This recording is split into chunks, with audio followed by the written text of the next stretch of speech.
All right. Morning, Daniel. Morning, buddy. How are you? I'm doing well. I'm battling a cold, but tis the season. Very glad to be here with you. Yeah, me too. This is a highlight of the week. It is. We've got a bit of maybe a slightly different lineup of things for today's podcast. Eclectic, yeah. We had a couple surprise ideas of things we wanted to share. And kind of like update type stuff, I guess. Or maybe not updates. Noteworthy things. Yeah, we're trying to determine better opens to the podcast. Yeah, full disclosure. Just like jumping right into someone's story. Maybe like how can we be a little more clever with the hooks? And so Buddy has a topic he wants to cover, which I think is really intriguing. And then I have a business that I got really excited about this week, place-based business. So I was like, I want to share about that. So we're going to kind of use these things as lead into the rest of the podcast on rotational grazing. But my subject definitely doesn't. Well, it ties to it a little bit. Yeah, it ties. Yeah, I feel like it ties. Yeah. Yeah, so this podcast mostly is about regenerative agriculture. And specifically, we're going to talk about rotational grazing. So if you're interested in farming stuff, interested in the environment, curious about food systems, where your food's coming from, what that does look like, what it could look like, then I think you'll find a lot of interesting pieces to this podcast. And so first, I wanted to start with the random news headline that Jill showed me, like an Insta story of, which is in France. Did you know right now, or very recently in France, farmers are protesting because of agricultural regulations, lack of clarity from the French government on policies, and the way that these French farmers decided to protest was to gather in mass, and I think they had 80 tractors as part of the protests, and they towed in manure wagons and sprayed manure on government buildings and piled up manure, at the wrought iron gates to these buildings as part of the protest. Yeah. So when the French protest, man, they know how to protest. Some really heavy methods here. I think a protest like this was done elsewhere in Europe, maybe in the Netherlands a few years ago. Is this in Paris? This is throughout the country? Great question. This is in... What city is this in? Macron. Okay. Macron. I don't know how you say that in French. Macron.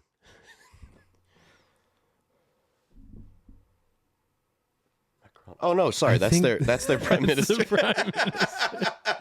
That's awesome. Yeah, you're right. I don't know what city it's in. Man, wherever he lives, they're coming for you, Macron. Oh yeah. I don't know what city it's in, Daniel. But all that to say, I think it just sort of exemplifies attention in agriculture, which is there's regulations coming out, and this is really starting in Europe, that are the goal. I think the laudable goal of these regulations is to try to improve the negative effects or reverse the negative effects of agriculture on the environment and on food systems. Like earlier this year, France outlawed the use of nitrates and nitrites in store-bought meats, which was a big controversy because, of course, like charcuterie is full of, all of these aged meats are full of nitrates and nitrates as a preservative. So that was a big deal, especially for the French. But there's things like that I think are really well-intentioned and that have good outcomes. And then at the same time, I think that it's sort of missing the larger issue. It's sort of putting a Band-Aid on a small little Band-Aid on a fatal wound that's just not going to solve the problem. And I think you see the pains of that with these farmers protesting because those farmers are all part of a conventional system that relies on fertilizers and glyphosate and all these inputs to produce what they produce that the government now wants to restrict to try to improve the overall effects on the environment. So anyway, I think that's super interesting. which leads into the business I wanted to highlight. And there are frankly many in this category that I'll probably bring up in the future. But I just think this one's super cool. It's called Alder Spring Ranch. And they would be sort of an antithesis to a conventional style of agriculture. They're a organic. I think the article I read said they are the largest organic beef farm in the world. I think they own like 1,600 acres, maybe 2,000 acres. They're in Idaho. It's out in the middle of nowhere. But they also range graze their cattle on 46,000 acres of wild game lands. I think it probably is like BLM land or something like that. So it's this huge operation. And here's what makes them really cool. They're not just organic, because you can be an organic farm and just feed organic feed to your animals, and have certain animal welfare conditions that are good. But what Alder Spring does is they actually rotationally graze their cattle on the open range. And just to put that into perspective for anybody listening, in the East, where we are in the Appalachian Mountains, on our farm here at Big Spring, just as a specific example, we rotationally graze our cows. And that's it's relatively straightforward. You set up fencing, you can set up, half acre to 15 acre to even, bigger paddocks, 20 acre paddocks if you needed to. And you can move your cows through those paddocks. These guys are, and we farm about 500 acres. So it's a very achievable way to rotationally graze, right, with electric fencing. Alder Spring is grazing, almost 50,000 acres of land. I mean, it's insane. Yeah. And so understandably, they do use fencing to a certain extent, but their rotational, the way they rotate the cows is not actually predicated on fencing. They use cowboys and cowgirls, men and women on horseback, to control their herd of about 500 cows across the wild, these 46,000 acres. So they have like 10 different cow camps that they move, they move to each one. So throughout the season, they'll go to 10 times moving to each of these cow camps. And they move their, quote, paddocks by just making a big ring around their herd with their horses and controlling them that way and pushing them to places that they want them to go to graze. Anyway, super fascinating because for me, it evokes this. I think for maybe a lot of Americans, it evokes this idealistic, like how Teddy Roosevelt felt, I think, this idealistic cowboy mindset that I think if before Alder Spring, I would have said, well, yeah, that's like basically an ideal. Like no one can really raise cattle like that anymore because cowboys operated when the Great Plains were still wide open and you could just push your cows from valley to valley, and then drive them to market in a city. And that, like, literally when one of my friends married into this family that owns Alder Spring Ranch, and when Ethan, my friend, first told me this is how they rotationally graze their cattle, I genuinely just started laughing because I thought he was joking. I couldn't believe it.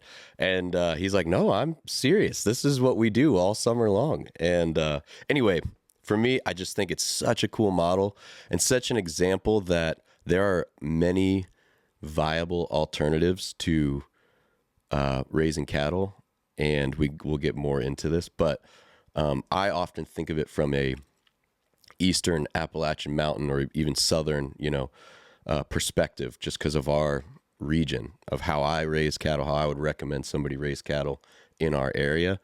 So cool to see a very successful farm, or ranch as they call them out there, that's doing this in a completely different climate, but still with the same principles that we're using over here in the Southeast and in the mountains. So I just love it. Very, very cool. If you haven't checked out Alder Spring Ranch, they have a killer Instagram.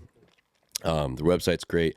I kind of hunted around YouTube to find little documentaries and stuff, but Glenn, who's the patriarch of the whole thing, is really well spoken. He's got some great stuff that definitely check out.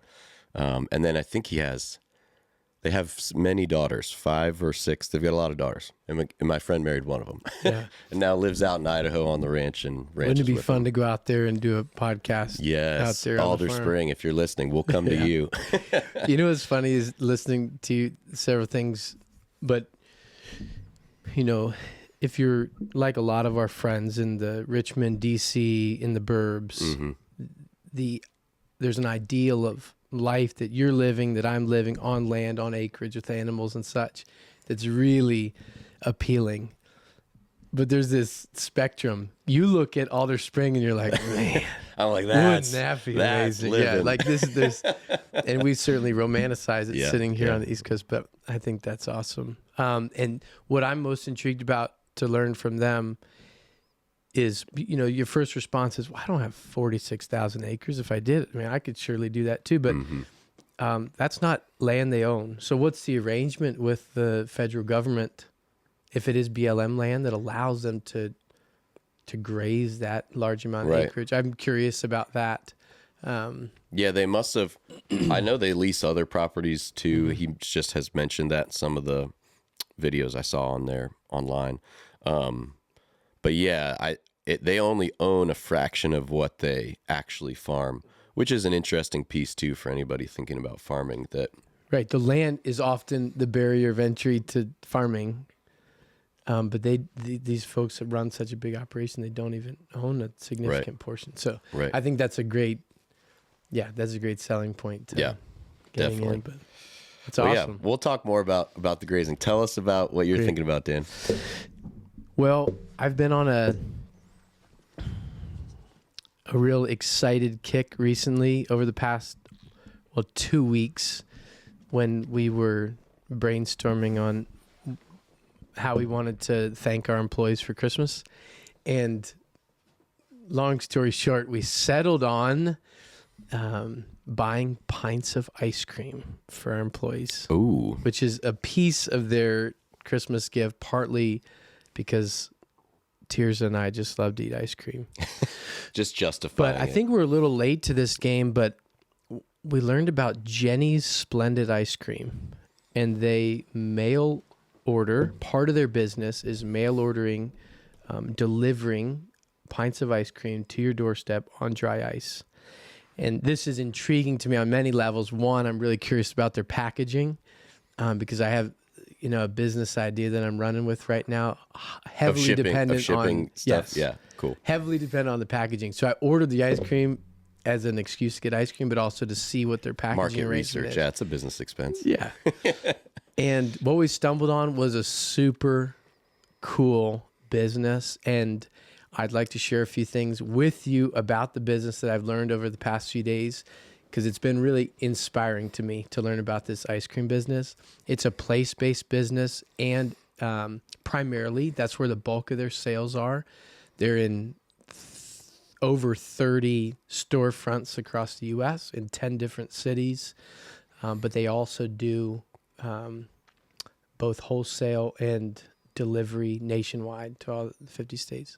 So I'd like to get you a pint of this ice cream so we can eat ice cream and chat about Jenny's. Oh, this sounds as we like go. a great Okay? idea. I see. I was hoping this is where you were going. I saw the box. Daniel brought this huge orange box. Oh man. You're getting the boozy eggnog. Yes, I please. think you'll be really enthused, and I'm going with the wild berry lavender because I've been excited to try this one. How many flavors have you tried at this point? Well, If you're willing to I think admit we it. bought 17 different flavors. Tirza and I are working our way through slowly. That's amazing, dude. Thank you. This is great. This is great. Love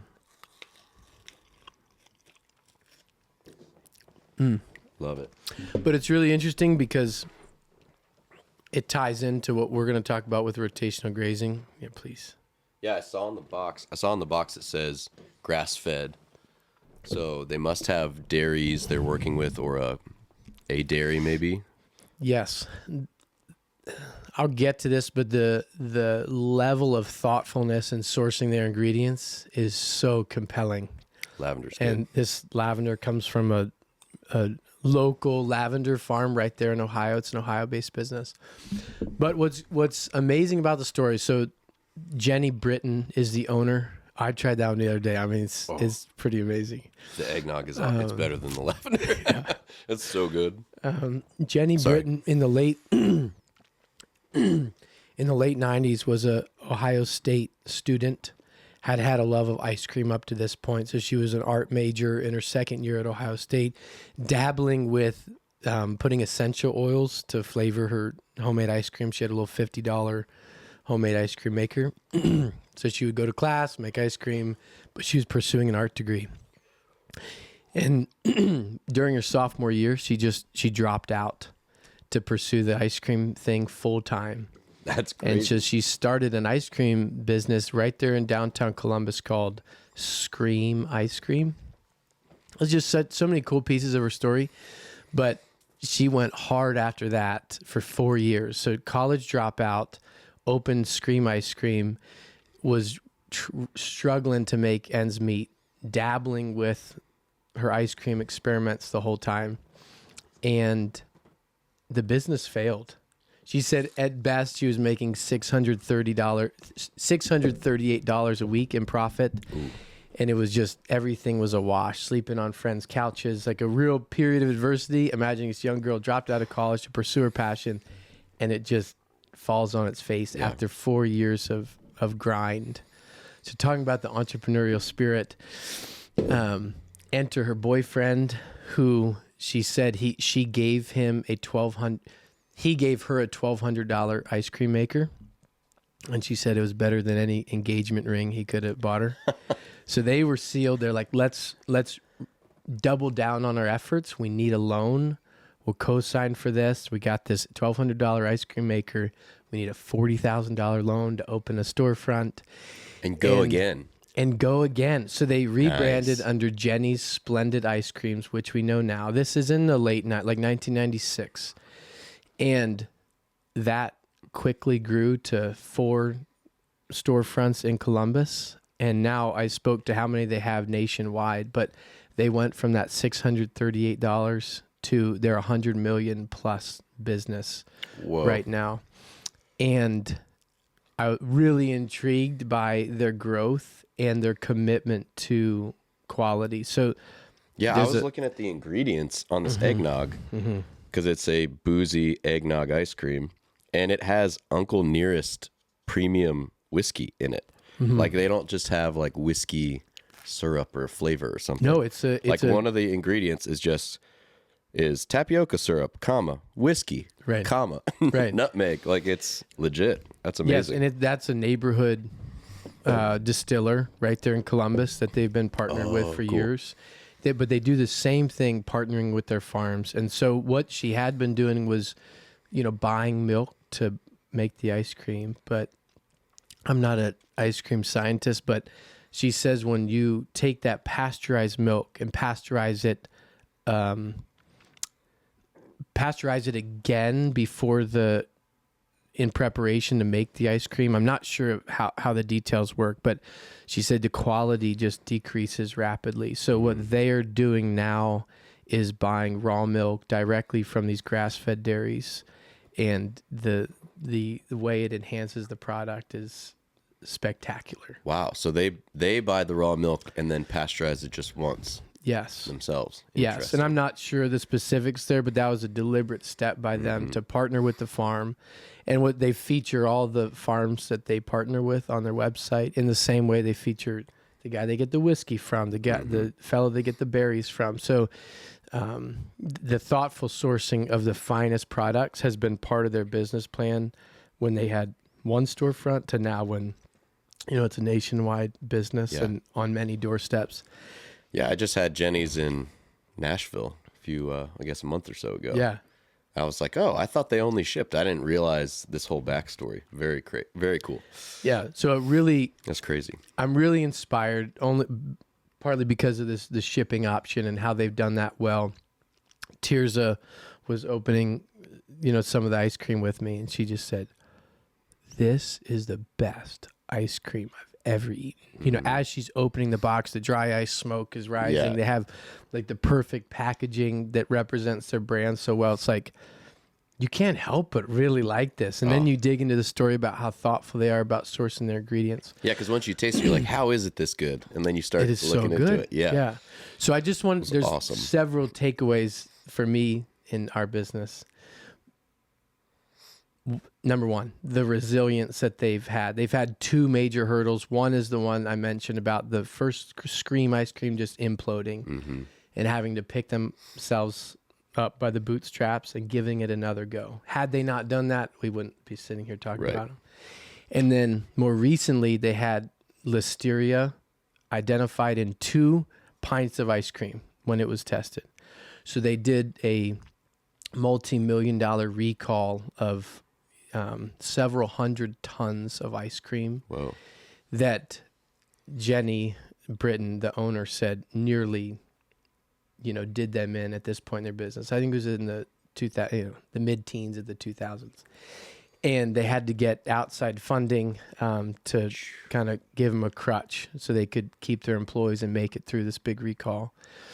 But their resilience, and just staying committed to what they were excited about, was really compelling to me. I'd love to see their growth curve from during the pandemic, basically. It must have gone through the roof just bonkers. because of the shipping component, I'm imagining. Because all their stores in person are not serving. But I've only known Jenny's, again, as like a shipping company. Maybe that's just because our friends Davey and Krista ship Jenny's. That's how I found out about it at first. Anyway, Yeah. I'll bet that 2020 was a banner year for them. Well, before that, so after this listeria scare, and they lost that money and had to take out loan, they then shortly thereafter partnered with the private equity firm. And after that, it seems like the growth went from, a handful of stores to, hey, we believe in this, we're going big. Even after suffering such a devastating loss, really compelling. And that's just what a belief. And it's not like they don't have competitors, They're just doing it really well and really purposefully. And looking at who they've hired as C-suite, they're just going all in. And it's awesome. Dang. Man, that is so good. Sorry.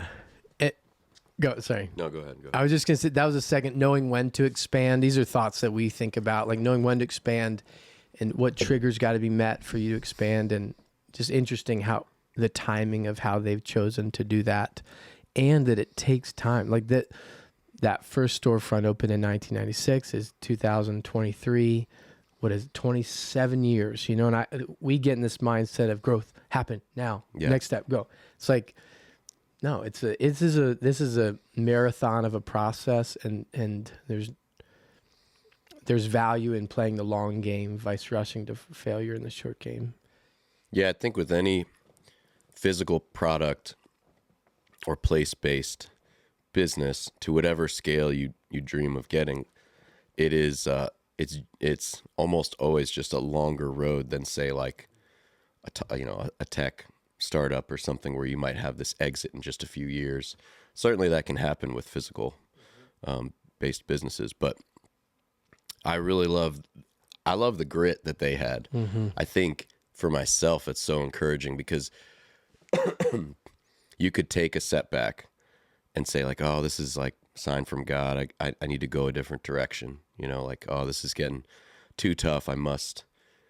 Maybe I should just stop. That's probably what needs to happen. Versus reassessing, realigning, and then like recommitting to your goal. I think a lot of successful entrepreneurs I know have done that. My dad's friend, Jimmy, who we've talked about, we'll hopefully have him on the podcast. He started this guest ranch out in Montana, bought this private ranch and wanted to turn it into basically like a resort. And the first iteration of it, I wouldn't say failed, but it was just struggling. He had all these investors. They wanted their money, all this stuff. And he doubled down. It was like, fine, I'm going it alone. And now it's the like nicest dude ranch in the country and Forbes 5-star, all this stuff. Yeah, it's fascinating to be at the face of defeat and say, Okay, I'm okay with that. I'm going to double down. I think it takes a level of sort of like personal, we've talked about this before, so tempting to take what you do for a living, whether you're an entrepreneur or not, and assign your identity to it. And then when something goes good or bad, it can both like elevate you or rock you to the core. And it's fascinating to think about. I mean, I'd love to talk to Jenny about that because it's so cool to imagine like she didn't let that rock her to her core. I'm sure it was a nightmare. I'm sure it was devastating, but she didn't let it rock her so much that she wouldn't choose to do it again. Right. That's pretty awesome. Or with when she's got multi-million-dollar business, it looks like it's crashing down around her. That was probably even heavier. And she still said, no, we're going to figure this out and charge through. And now they're this huge business. That's It's really inspiring. encouraging. I have no aspirations of being a $100 million farm or something, but, Really? well, I mean, I don't know. Maybe I shouldn't say that, but no, I mean, that's not what I think about every day. I'm sure she didn't think about that either. Yeah, nor did she. And that's what's super cool. And the last thing that really stuck out to me was their commitment to the craft. You know, it started with that $50 ice cream maker in a dorm room, the $1,200 one, just always toying with it. How do we make this the best ice cream possible? Like her description of the struggles to make the chocolate ice cream. It's like, wow, I didn't know how much went into this, but she continues this involvement in the product, and it has extended to, you know, the thoughtful sourcing. But her passion, which is the origin of the business and is part and parcel to the success of the business. Was that our timer? Oh, no, we're good. Oh, part and parcel to the success of the business. They've maintained that even now when the business is so big. So you still feel that. Yeah, when you get a pint of ice cream. Right. So all those things. Now I see why this is such a meaningful gift for your employees. Yeah. You're like, see, Jenny's? Yeah. See? I didn't think of that. They need to know the backstory. Yeah. You can reference the first part of the podcast. So, Daniel, for anybody that wants to find out more about the story with Jenny's, where did you go to get all that information? I read the Columbus Business Journal. I had to subscribe to the Columbus Business Journal. Oh, so you did some digging. Which was really fascinating. The bulk of the information came from multiple articles that have been written about her in Forbes magazine, because she's such a compelling person. She was also a James Beard award-winning author. She did an ice cream cookbook in 12 years ago, so kind of before her mega Jenny. growth. And That's awesome. anyway, she's just very, well known in the ice So cream it's out space, there. So you, Forbes, or subscribe to the. yeah, her website does a great job of telling their story too. Awesome. Okay, so we can jump into farming, to raising cattle. I wanted to talk about and hear your thoughts on this, Daniel, because I've got 14 years of thinking about this and working in this space, but wanted to talk about rotationally grazing cattle, something I'm really passionate about, and kind of why I am, and what maybe a little bit about my experience with it, but why it's something that everybody, whether you're at all interested in farming or not, but if you're a meat eater, I think it's something anyone would be glad to be at least slightly informed about, as they're thinking about where they're going to buy their food and eat at restaurants and all that kind of stuff. Why do people need to care about it? So I think the biggest reason is that the way we currently get our beef, or really all of our proteins in the world, the general industrial agriculture, the conventional, what we've arrived at is the conventional model for agriculture today, is the single greatest, has the single greatest negative effect of all human activities on the environment. It's the largest user of antibiotics in the world, the agricultural industry. Largest user, of course, of chemicals like glyphosate, which is, we're learning more and more about the problems of ingesting that into our bodies through our food and how it works its way into any food that's treated with it. So yeah, it's worth noting, and I think lastly, just because like I was saying with glyphosate, with the health benefits that we're seeing of food that's not nutrient dense that we're largely consuming in the world that from these conventional models, and how that it's worth considering for your own personal health, if nothing else. If even if you're like environment, biodiversity, climate, gases, don't really care. Well, what about your own health? Because if you don't have your own health, then what do you have while you're here on this earth?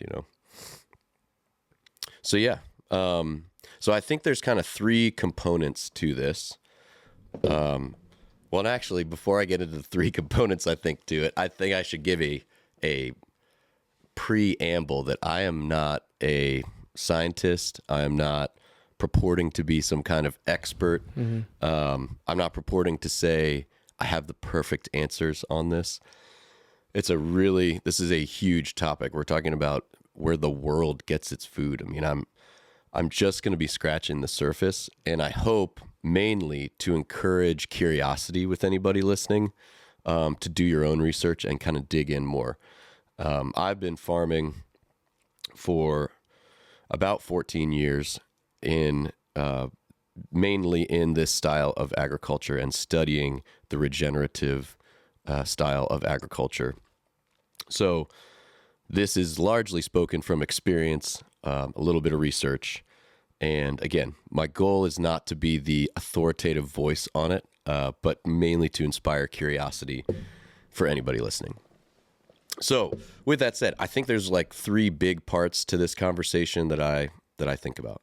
One is the climate component, which is, all the different cycles that we exist in as creatures on this planet, the carbon cycle, the water cycle, the nutrient cycle, all these different cycles, the methane, all these different cycles on the planet. Then there's sort of, as you zoom in, there's the local ecosystem that this style of agriculture has a huge impact on, or any style of agriculture that we do has a huge impact on. So literally like your bioregion, your neighborhood, your larger neighborhood. There's that component to it. And then the last component I would say is sort of the personal benefits, which I would categorize as like the economic and the health factors that we're talking about. But so you're kind of just zooming in from like, we're talking about essentially the atmosphere and the world as a whole. We're talking about your local ecosystem. We started talking about Alder Spring Ranch, which is in a very different ecosystem than where we are here. You can take many metrics to make that point, but even just rainfall, totally different there out in the, Rocky Mountains than we are here in the Appalachian Mountains. And then, sorry, I lost my train of thought. Yeah. And then zooming into the eco or the personal economic health side of things. So, let me start by just sort of painting with broad strokes what conventional, and I'm just going to focus on beef, but there are examples of this in pig production, chicken, all of the animals. There's examples of all of this, but I'm going to just focus on beef for the sake of time and focus of the conversation. And this does involve row crop agriculture too, as you'll see. But so let me paint with broad strokes. The way we get 98%, 99% of our food in America is from the conventional agricultural system, right? And the way that is predicated on concentrated feeding operations where you bring a bunch of beef together, a bunch of chickens, a bunch of pigs, you feed them there to produce a lot of animals in one spot. And that necessitates bringing in a lot of feed to a concentrated point. And it also necessitates where those antibiotics and other factors come in. Because you imagine it's like if we all piled into, a football stadium and lived there for 10 months, diseases would spread. It would be its own little petri dish in that stadium. That's essentially what you have to battle in conventional agriculture. Yeah, so that's where 98% of the food comes from. It's heavily fossil fuel dependent because you're harvesting a lot of feed to bring to these animals. You're hauling it to the animals, and then you're hauling all of their manure, away from the animals too. So, and then spreading it on fields. So each component of that is heavy on the fossil fuels. Again, painting with broad strokes. The alternative style of agriculture that I've been focused on is regenerative.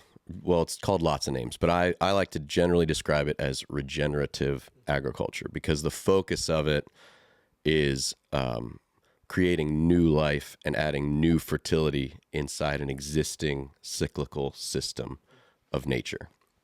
And so, so what regenerative agriculture focuses on is looking at what natural systems already exist in a place, what natural animals have already lived in a place or maybe currently live in a place, and then mimicking that system, that natural system, with the way that you're going to produce your food so that you're working with nature, and nature is hopefully giving you lots of helping hands in this way to produce higher quality food. And potentially, this is where the argument gets really big, but potentially more food than a conventional system. Let me give you one number that I think speaks to that last point that I think is fascinating. I recently watched the Ken Burns documentary. It's a 2-part thing on the American buffalo or bison, interchangeable nomenclature there. And when like Lewis and Clark were first heading west, the estimates for the overall bison herd in the U.S. are far ranging, but the lowest estimates were about 30 million buffalo on the Great Plains. And the Great Plains now is what we largely think of as sort of the breadbasket of America, but it was a huge expansive grassland that buffalo and other herbivores grazed, and ungulates grazed. So 30 million is a key number to think, just in buffalo, not white-tailed deer, not elk, not antelope. Today in the U.S., we have, with all of our modern agriculture, with all of our goals to feed the world, we have about 50 million beef, this is including beef and dairy cows, in the entire U.S. And keep in mind that, again, with that buffalo number, that is just the buffalo. That is not all kinds of other animals that also lived on that plain that were very similar to the buffalo, just not as physically large. And then another key piece there, because I think where my brain always goes is like, well, more people live out there now, and that's why. This blew my mind, Daniel. This is from the a federal census. 80% of the U.S. population lives on 3% of the land. And of course, those are urban areas. Right. But 80% of the population is on 3% of the land. So all those numbers tell me that land base may not be the problem in terms of producing the amount of food we need to produce. So, yeah. So with that said, there's I think a really compelling argument to be made for pursuing regenerative models for agriculture. Can I ask you this real quick? If we think of competitive or kind of the commercialized conventional system, why is that the default vice the regenerative piece? Is regenerative harder? You have to be more deliberate, more educated on the systems? Because like the farmers who I know their stuff. They got it dialed in, they've been doing it for generations. Why have we tended to go this conventional route, or where we're at now, vice the regenerative? Why is regenerative the 2% and then conventional the 98, vice versa? Right. Well, that's a great question. I would say it used to be completely flip-flop. I mean, it used to be 100% farming that worked within or worked much more with nature. Conventional farming as we know it today came largely out of the industrialization era. I think it's fascinating because there's parallels to things like modern medicine, which also largely grew, and our understanding of it grew through industrialization. And so all that to say, like, I'm not trying to like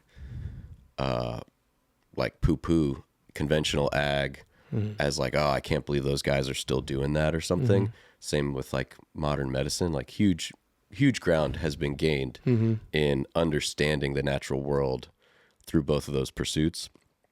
And I think similarly to what we're seeing in medicine, we're seeing in agriculture, there's major limitations to an industrial view of natural systems.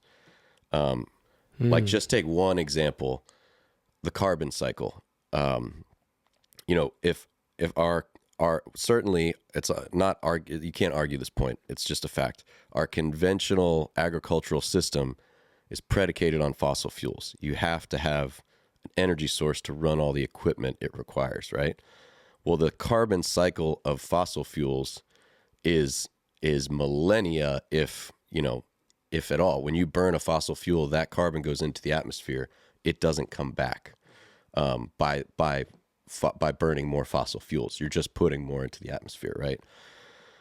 Whereas so that's what you need to do in a conventional agricultural mindset. In a regenerative agricultural mindset, when you're, again, just to focus on the beef cattle component of it, when you're rotationally grazing beef cattle, you're actually working within the carbon cycle. You're working as part of the carbon cycle. Remember back to the buffalo number. 30 million buffalo lived on those Great Plains for millennia in a cyclical carbon system. And then the brief explanation for that would be, the cows, if they're grazing, right, in the regenerative system, eat grass, and they produce manure and methane as they burp, and drop excrement on the pasture. Methane goes up into the atmosphere, and methane has about a 12-year lifespan in the atmosphere, and then it breaks back out into oxygen and carbon. And then the plants, CO2, I should say, carbon dioxide. Sorry, I said that wrong. It breaks back up into water and carbon dioxide. So it comes back down as rain, and it gets sucked back up through photosynthesis into the grass, which then your cows eat again to grow more protein in on their flesh, and the cycle continues. You see what I mean? The carbon becomes flesh in the animal as they eat it. It goes up into the atmosphere, becomes water and CO2. It comes back down to the plants as food, water, and photosynthesis food for them, and then they eat it again. So that's an example of how it works in a cyclical nature within a natural system. So I think that modern agriculture, we've ended up here because we've been focusing on industrialized ideas of efficiency that have merit to them. Again, not knocking them at all. There are definitely merits to parts of those systems, but they also have limitations that you have to acknowledge, that we're starting to see more of the effects of, both in our personal health and in the health of our planet and the health of our food. Great. I could keep going. No, I think there's, the way I'm hearing you say it is there's been advances through and post industrial revolution of equipment and efficiencies that have been created that lend itself to a particular type of farming that we see today.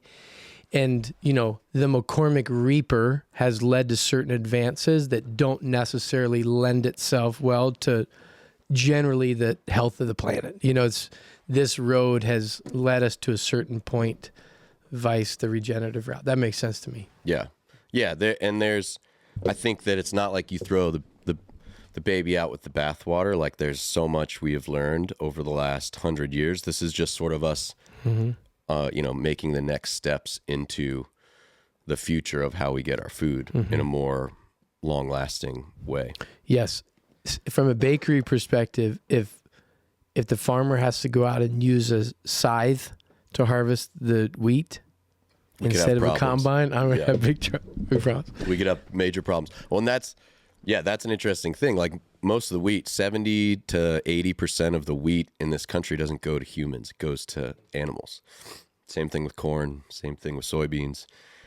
That mostly goes to feeding animals. So you could grow on an artisanal level all the grain you need for even huge bakeries. We currently are, right? And it's not even a fraction, or it is a fraction of the overall amount of grain we grow. Yeah. Yeah, I was thinking, have you heard of the book Peter Attia's Outlive? No, I know Peter Attia though. Yeah. So he, he talks about in the beginning of that book his journey from being a surgeon in conventional medicine to moving into this new age of medicine where you're focused not so much on mitigating a problem, like say heart disease with, or high blood pressure, say with medicine with prescription pills, versus trying to identify the lifestyles that will create that problem early in your life to create a longer, healthier lifespan for people. I think there's a lot of parallels there to the focus of regenerative agriculture. So that's kind of the climate side of it that we spoke to with like the methane cycle as an example, the carbon cycle as an example. You could go, we won't go into all of them, but there's so many other examples of that in just the water cycle, nutrient cycle, all that stuff. But I wanted to talk a little bit about the local ecosystem component. This is like this. I've listed it as the second component. This is maybe my favorite part of all of it. It's like tied for first, I guess, with the personal, the food part of it that I love, the really good food part that you get from regenerative ag. But the local ecosystem component has to be mentioned because, like just as an example, I was talking to a friend about maybe leasing another farm around here, and my friend was saying, yeah, they're kind of thinking about leasing a farm, but they're worried about all the inputs it would require to put livestock on the pasture. And that just fascinated me to no end because I thought, wow, totally get it. They think we're going to have to put down fertilizer to get the pastures to grow enough. They think we're going to have to spray the fields of weeds, undesirable weeds, to get the kind of forage we want in there. Just fascinating. So fascinating to me because the reality of a rotationally grazed ecosystem is, again, you're just mimicking nature in the way that you manage the animals. So when you rotationally graze, you set up a paddock for one day for your herd. So for us, that's often around the size of an acre. Depends on the time of year and how much forage you've got in a place, how many animals you've got. But we set up acre to maybe 5-acre paddocks, and we rotate them all through a much larger farm of, say 100 to 200 acres. And what that does, those paddocks simulate the pressure of the natural world. Like the buffalo, back when they were grazing out on the plains, they had predators. There's grizzlies and mountain lions and wolves. They had to stay in a tighter group and have like sort of a nucleus that they would graze all over the plains in these herds of, they weren't necessarily all massive. Sometimes they were, as little as 50 to 500, buffalo in a herd, but sometimes thousands and thousands and thousands as well. Anyway, all that to say, we mimic that same pressure. And what that does for the animals is it makes them graze more competitively. So they're going to eat more stuff, kind of like with your kids, when they don't want to eat maybe their vegetables or whatever at dinner. And you're like, no, you got to do it. It's good for your health. They get encouraged to eat everything, even things that may be like slightly less palatable, like chicory is an example of something around here. It's a stemmier, it's local to our area. It's not a weed or an undesirable species, but it's stemmier and just less palatable, but it's full of nutrients for the cows. Our cows eat it. They even eat thistle, like what's largely regarded as a weed. Our cows will chomp on a thistle. And it has nutrients in it. They can eat it. It's not not palatable. It's not unpalatable for them. So you get that competitive grazing aspect, which means they're going to put on more pounds and be healthier animals. And then for the land, you get this major workout where that 1 acre for that one day just gets hit with manure, with, obviously with forage being removed off it. And what that does for that ecosystem is that little 1 acre, micro ecosystem is it definitely causes, maybe trauma would be the strongest Stress, word. yeah. Stress. Yeah. But the key to the rotation is that 1 acre after that one day gets a huge amount of rest. Depending on the time of year, it's going to be at least 1 month of rest. We get enough precipitation that we can often come back in 30 to 60 days to the same spot, and it's fully recovered and looks even better than it did before. Alder Spring, I thought this was crazy. On their 46,000 acres of wild rangelands, they will come back to a spot once every 2 to 2.5 years. So cool. I can't imagine the planning of that, but again, that place just sounds so awesome. But anyway, their rest is key to their system as well. They'll be on a hillside, they'll hit it hard with all their animals, they graze it, and then it rests for 2.5 years. So what that does for your local ecosystem is it allows nature to start to come back in. And by nature as a general, I'm just saying it allows time and space for kind of going from the soil up, for the soil to recover, for that whole microbiome, earthworms, bacteria, all the good, good bacteria in the soil to recover and create more healthy soil. It allows, bugs then to come back, and then birds, and then deer. I went out to go check our cows the other morning, and our cows are grazing up on this way high up pasture right next to the woods on our home farm. And there was like 8 heifers all together, and literally 50 feet away, there were like 10 deer just grazing with them. It invites wildlife. That make you happy? Oh yeah. I was like, this is so cool. It invites the wildlife back in to the area, because also you're making your pastures more desirable, not just for your cows, and more healthy, not just for your cows, but for any other animal that's going to eat on it. So it's so cool. I loved when we had Amanda and Kevin on, and they talked about how they got a couple Jersey bulls to start regenerating their pastures, and how they started. The first thing she noticed was how there were songbirds again. Yeah. Oh, so cool.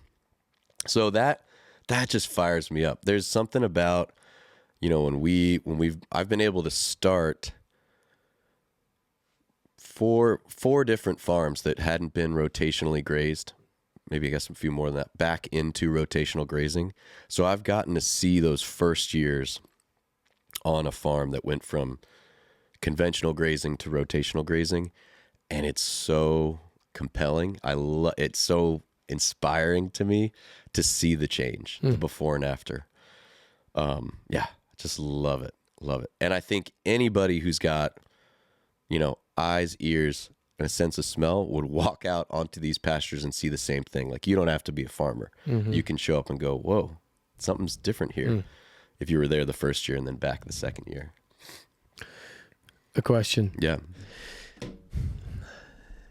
Some of this is great. This is things that I've understand and read about.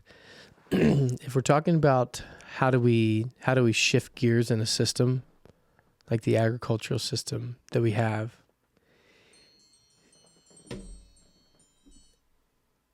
should I finish the question? Yeah.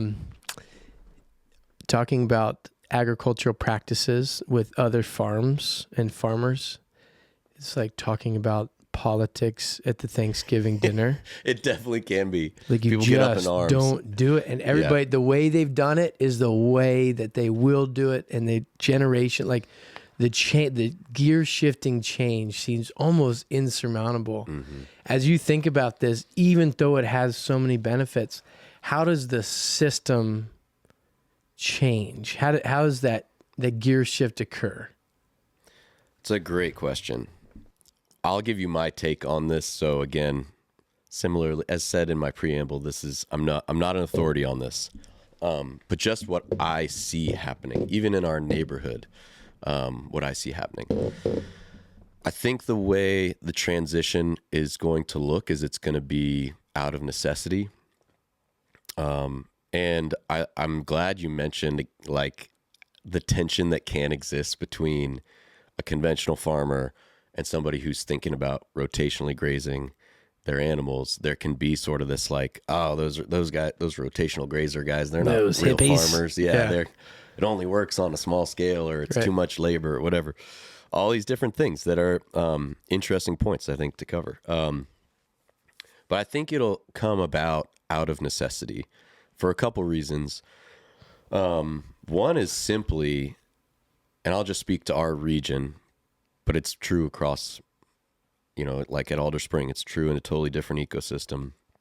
But just to give some specifics, I'll speak to our region. The economics of it are superior,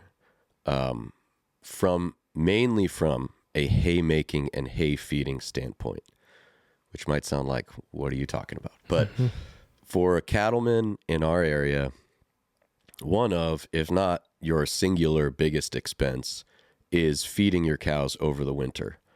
And so there's really two ways to do that from a conventional standpoint. You either make your own hay on land you own or lease, or you buy in hay from people that make it for you on other places, right?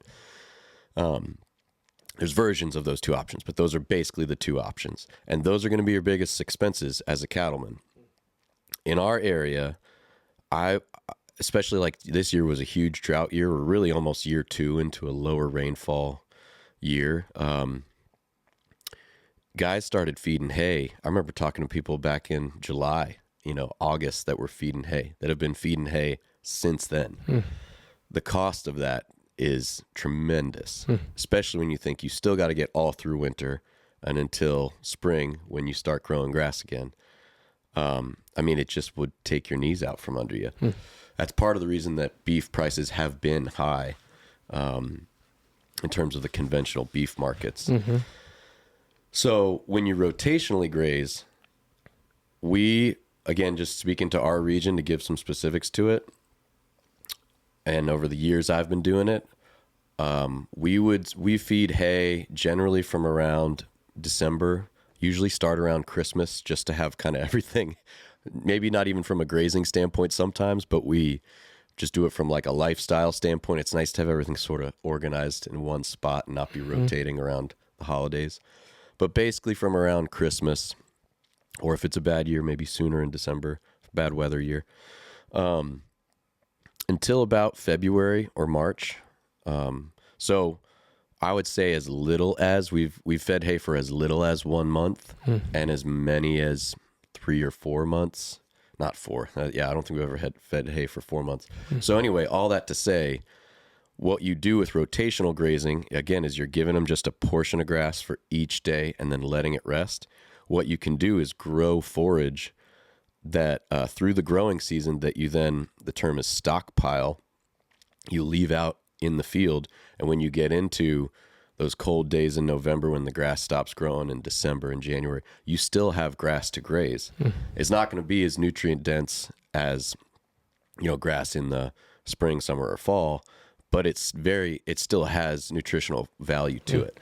So you, by rotational grazing, can can cut the single largest expense to your cattle operation probably in half. As a conservative number. If you really have a great year or can really get that grazing tight, maybe even, less than that. So that alone, I think, necessitates looking at the change. I think the second thing is this is on a national scale, but the age of the farmer, of the average farmer in America, is getting older and older all the time. I think it's up to like 70 something. That's a death blow for an industry. If the average baker is 70 something, it's like, okay, we're running out of bakers. So what's going to happen by necessity is well, there's probably some Orwellian options, like maybe AI is going to take over and and farm the land for us somehow in this like modern tech conventional system, and we'll all eat Beyond Meat, and it's a nightmare. Yeah.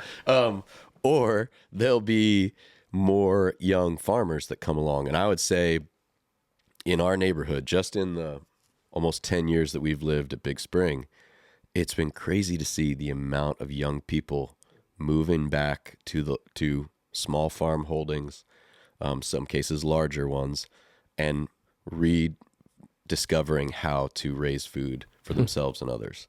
So I think that there's an energy towards that, and there's just simply a statistical reality towards the fact that farmers are aging out. If you weren't such an optimist, what's the alternative? Maybe it's the AI led agriculture, but what's another worst case? Like if things don't, There's if we a lot don't of conspiracy shift gears theories out there, some of which I may or may not, subscribe to. So what's going on in Europe? Just as a broad strokes, one of the bad possibilities of what could be happening with these regulations, and the regulations are mainly things like limiting the amount of animals that farmers can have, limiting when they can farm a field, how long a field might have to lay fallow before they're allowed to farm it again on their own land, when and where they can apply fertilizers. Again, I think one side of that coin is well-intentioned. There's another side of that coin where people say the government knows what it's doing. In Europe, there's, especially, like say the Netherlands, for instance, there's a much more limited land base. Land there is extremely valuable. So there's people that are saying the government knows what they're doing. They're regulating farmers to the point where you've got to sell your land because you've got no other options. And they're wanting it to change uses so that they can put in more commercial or even more industrial uses on these farmlands that are not as nationally valuable to a really small country like that. So there's those possibilities for sure. I think in the U.S., there's more and more talk of regulations on the same types of things, on the amount of livestock you can raise. Again, there's not anything officially happening at this point, but there is I can't remember the exact numbers. I have to look it up. We need Jill here to Google this for me. But I know that President Biden started an initiative to put, this is the number I can't remember, a huge amount of our acreage. It's something like 30% or something. Look it up. Don't quote me on that.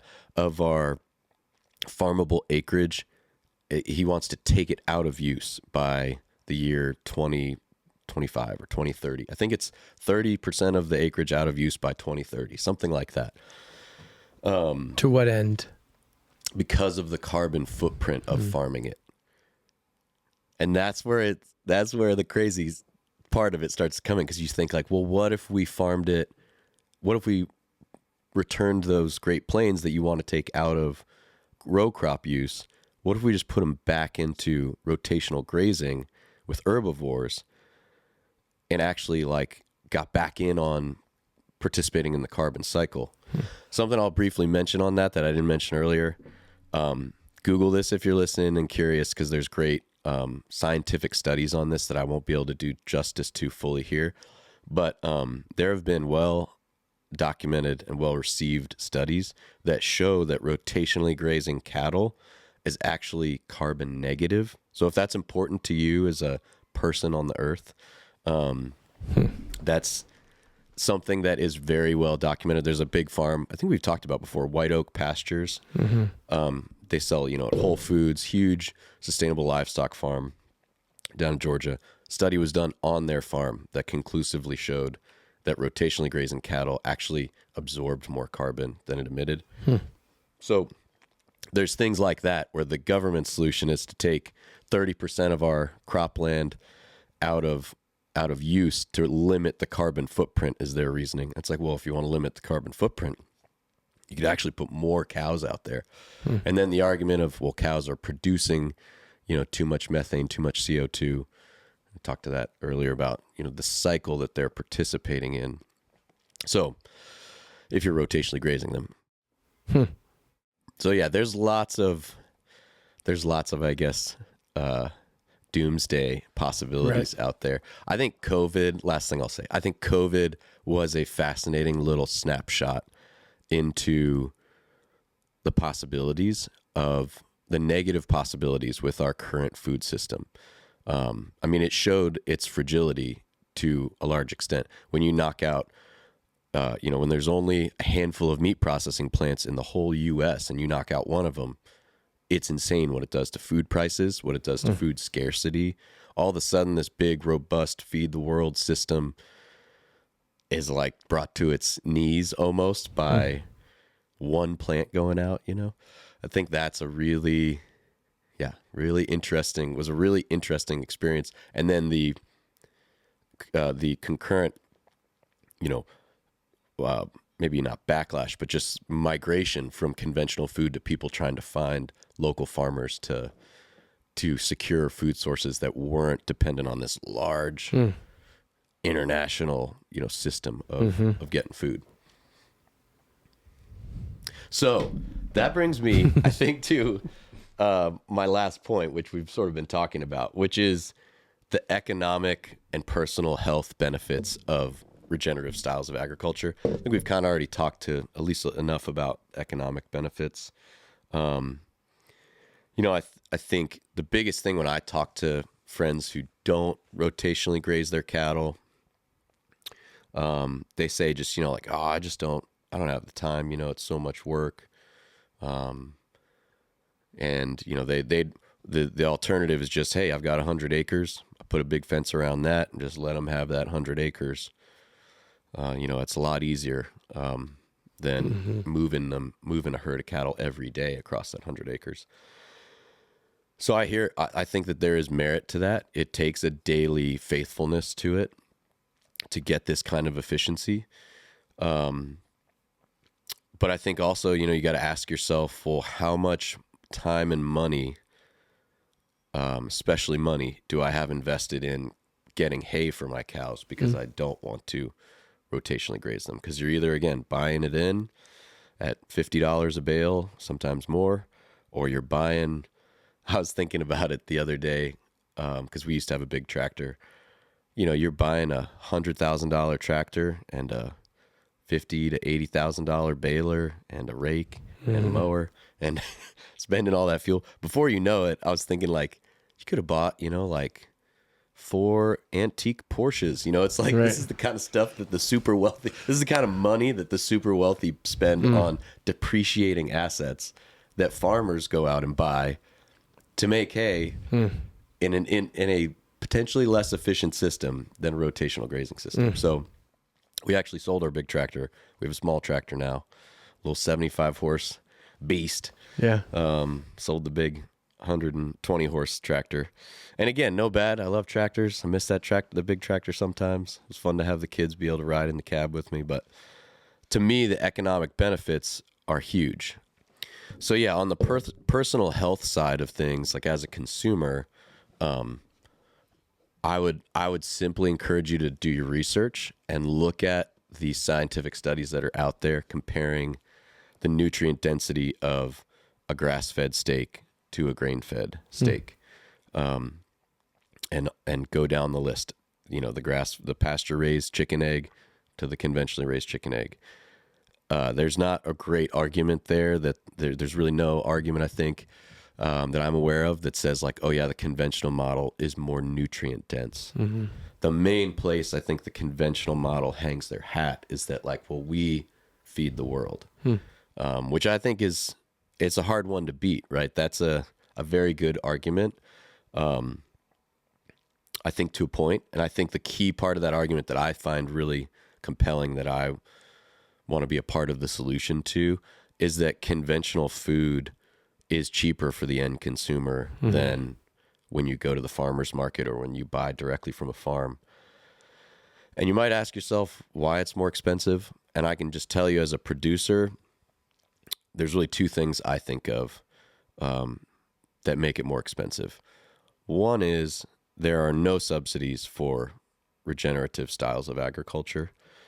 So there's, right now, billions of taxpayer dollars of our dollars go to paying farmers like Biden's doing to not farm their fields, or paying farmers deficiency payments because they had a bumper crop year or whatever, paying farmers for losses because of a flood in their, whatever. There's all kinds of payments out there to make up for the lack of profitability in conventional farming, so that they can keep those prices low for the American citizen, or seemingly low, even though they're getting our dollars just through a different avenue, through tax dollars.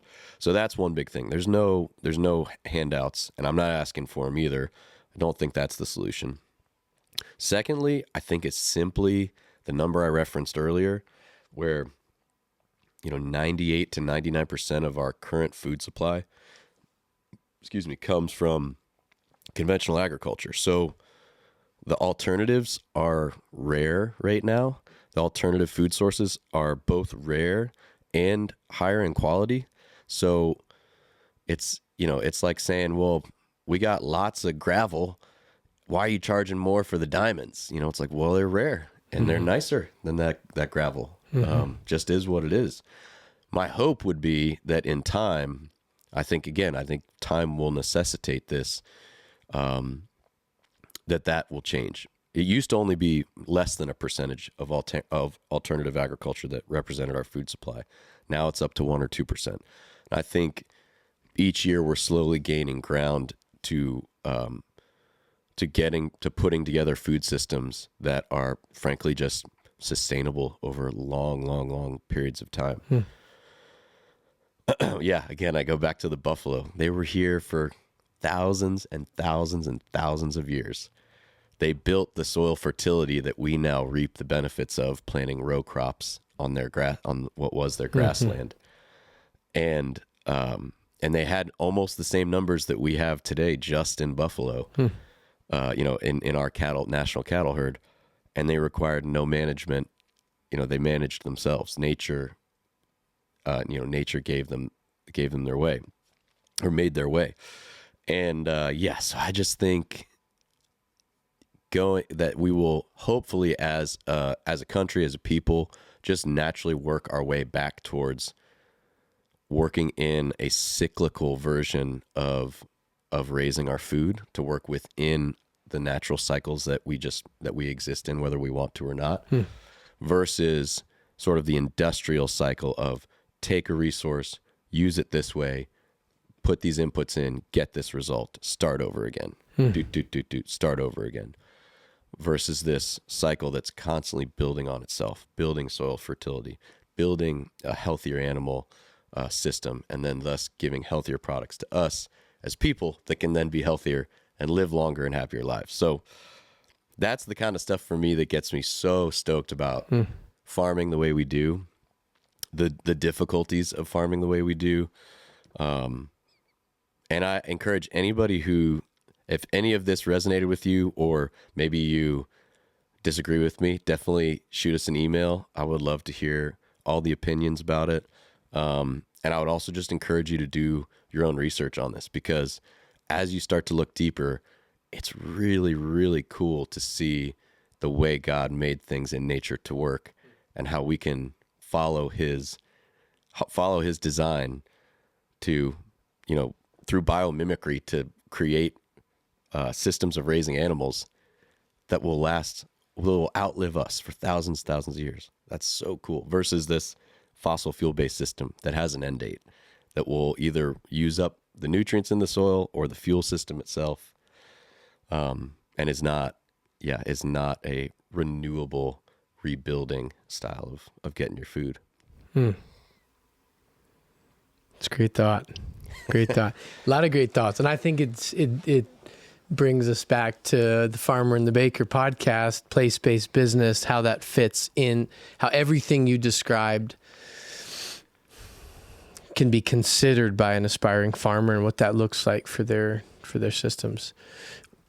What are resources that young or old farmers can use to learn more about these systems? And then if someone is, oh man, I've never thought about this meat that I'm buying? How can I be more thoughtful in where it's coming from? What would you say to those two questions? Well, the second one I think is maybe more straightforward, so I'll just start with that. I think, generally speaking, grocery stores are a hard place to find truly nutrient dense meats and eggs and proteins in general. I'd say food in general.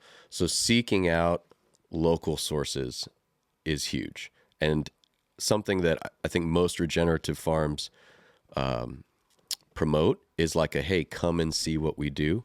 So I think that can be a fun thing for people. Like if you live in a city, take a trip on the weekend, research, Google some farms near you that sell stuff, sell beef and sell raw milk and make their own cheese and, have egg layers and a big vegetable CSA. Go check those places out. Go see for yourself, meet those people, see if the, if it feels right, if it doesn't look right and doesn't smell right, doesn't feel right, then don't buy it, Right. And that's what, conversely, you could try going to a conventional operation and figure out where, if you're a meat eater, where that food really comes from. If you're not a meat eater, go out and look at the West. Go see where all of the soybeans and all the quinoa and wheat, and go see what that's done to the ecosystems, and see how you feel about that. Yeah, I think just kind of just getting out there, boots on the ground, is going to be better than trying to find the solution at the grocery store. And I know that might be impossible or feel impossible for some people. But yeah, I would encourage you to take a chance. Maybe email a farm and just say, hey, I live here. All I can afford to do is come out for the day. Is that okay? Can I just come see the farm? I'd like to buy something from you. I'd like to do a work exchange to be able to make this food affordable for me. I mean, there's lots of options if you start thinking creatively about it. But yeah, get your hands dirty and go check it out for yourself. For the second option, or second question, I think the first question, there's a lot of resources out there. There's the APPPA, the American Pasture Poultry Producers Association, to check out. They have a meeting in Texas, big, convention that they do. Email me if you have any questions about that. I can email you all the details. One of my good buddies, Daniel Salatin of Polyface Farm, will be there. A lot of good speakers, and they talk all about grazing poultry, chickens, turkeys, ducks, etc., out on pasture as a sustainable production model. There's great resources for rotationally grazing cattle and learning more about that. Polyface is, of course, one of your options. Check out Polyface Farms online. Check out Greg Judy. He's out in Missouri. He's got a really cool story of, he was a conventional farmer and went bankrupt, raising cattle out in Missouri. And he switched because he had no other options. He switched over to, all right, I'm going to try this rotational grazing thing. And now he paid off his farm. When he first started doing this, he paid off his farm in 3 years. He now owns, I think, 3 or 4 farms, leases like 10 others, has this huge rotational grazing empire out in Missouri. And he has a really funny, kind of quirky YouTube channel. So you could check out his videos on there. They're informative and really cool to see how he's doing things.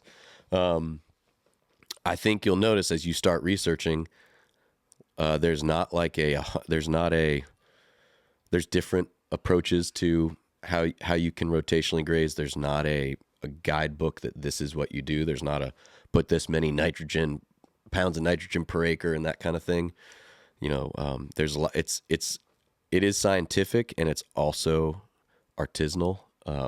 There's a lot of, certainly what I'm trying to speak to is from my own experience. I know I've referenced some numbers. They're not my own though. But yeah, I think just start looking at it and start looking at the numbers of it. Consider, man, what if I didn't have to feed hay for 3 months out of the year, and I only, instead of 6 months, I only had to feed hay for 3 months. What would that do to my bottom line? Man, if that was possible, then what would it look like labor-wise? Is that something I'm willing to try?